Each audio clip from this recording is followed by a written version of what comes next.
Is questioning our intelligence institutions the same as ripping down our Constitution? Well, it depends on the time, the period, the moment, and right now, the FBI. With us is Lieutenant General Jerry Boykin. And General, thank you for indulging in this issue because it cuts to the core of something, you know, I think should be our right, certainly as journalists, as a society, to question those organizations, be they the Pentagon, the FBI, to certainly work under the assumption, I don't think it's an assumption, that they are vastly outmanned and women by good people, decent people, heroic people like yourself, by the way.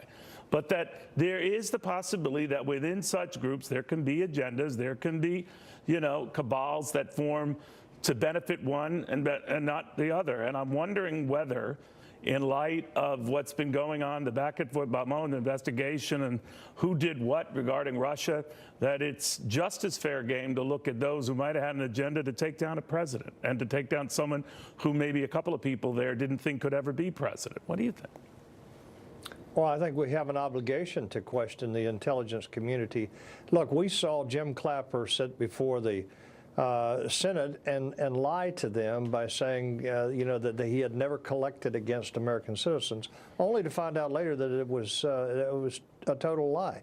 We have seen other politicization of the intelligence community, and now we're seeing things like lost text that I never saw in 36 years in the military. So I think we have an obligation to question our intelligence services, particularly our domestic intelligence services. And, you know, General, I'm all out for you know, getting it all out there, the good and the bad, the stuff that looks good for the president, the stuff that doesn't look good for the president. But when I see two relative higher-ups within the agency long before the election surmising or texting back and forth that they didn't see a chance in hell that Donald Trump could be elected, but that they wanted an insurance policy, presumably on collusion, just in case, that worries me. I'm not saying that that is endemic behavior across the agency, but it does worry me.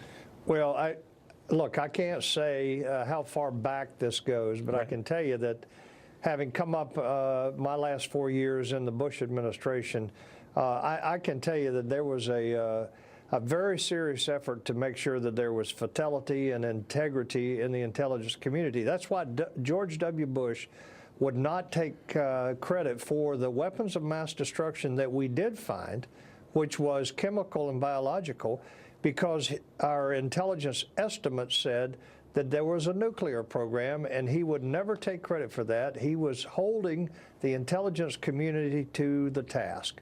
And what they said, there was nuclear there, and it proved not to be the case. At least we didn't find it. So that's the way we should be governing our intelligence community, holding them accountable for their assessments. For good and bad, and we're all human beings. We make mistakes. It turns out that in retrospect, many in the intelligence community might have had bad intelligence, might have screwed things up back at the time of the Vietnam War.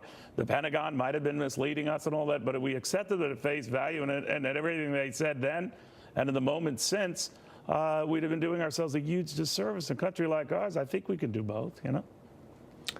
Yes, and you know, go back to Lyndon Johnson. Lyndon Johnson politicized the intelligence because he wanted a body count.